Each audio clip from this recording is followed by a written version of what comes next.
I'm Vance Cook and I'm the founder of Bivy. I've always had a passion for solving engineering problems. I developed a passion for the outdoors and in my career I've ended up merging those two passions, technology and the outdoors. So I'd always been interested in more casual hiking and backpacking. But the thing that really got me more into serious expeditions and serious adventuring was a particular employee.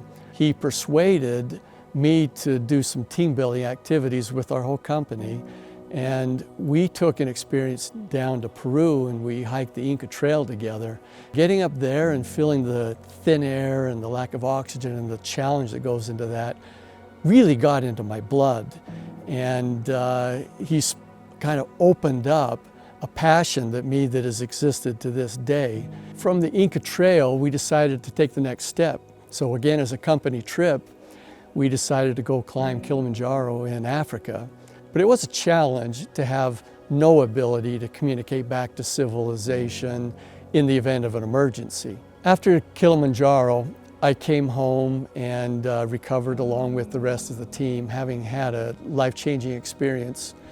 And that seed just kept growing inside me of wanting to do more and wanting to challenge myself more and wanting to see where this mountain climbing thing could take me. And I started trying to envision what would be the next step for me in challenging myself. I didn't have any goals at that point of where climbing would go. All I knew was I wanted something more.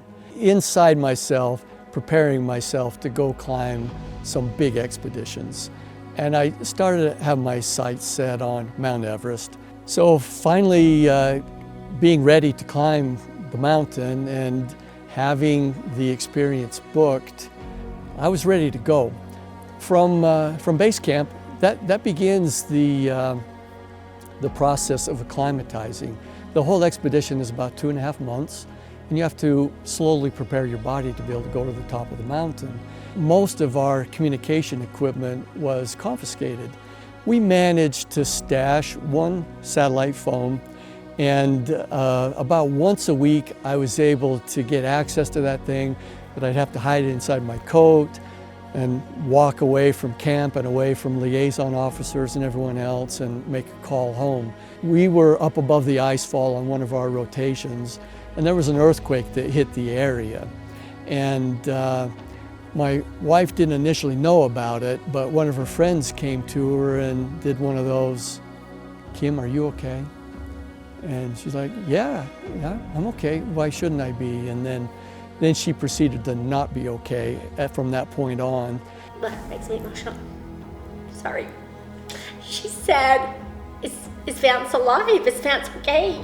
And I said, what do you mean? You know, I'm like, I think she goes, no, there's been a horrible earthquake in China. And I just immediately was like sick, like, oh no. In my mind, I was like, okay, this is it. And I started cleaning the house, thinking someone was gonna come tell me that he passed on. Because I had just convinced you work it up in your head to be, well, I knew this was a risk, and here we go. And I didn't know that Kim had been suffering like this, not knowing about me and not being able to have any communication.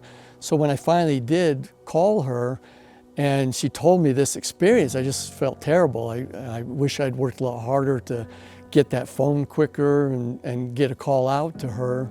We left at around 9 o'clock or so and got to the top of the mountain finally at about 5:40 in the morning, just before the sun came up. And it was amazing to watch that sun come up over the horizon and hit us first, and then start illuminating the peak, and then hitting the tops of other peaks like Makalu, which was just off in the distance 14 miles away. he comes home and he is so thin and so beat up.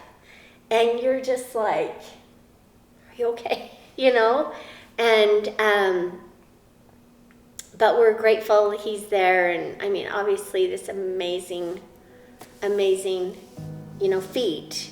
Not many people can say that, that they've climbed Everest. So that was nonetheless an amazing experience for me. But ironically, it wasn't enough.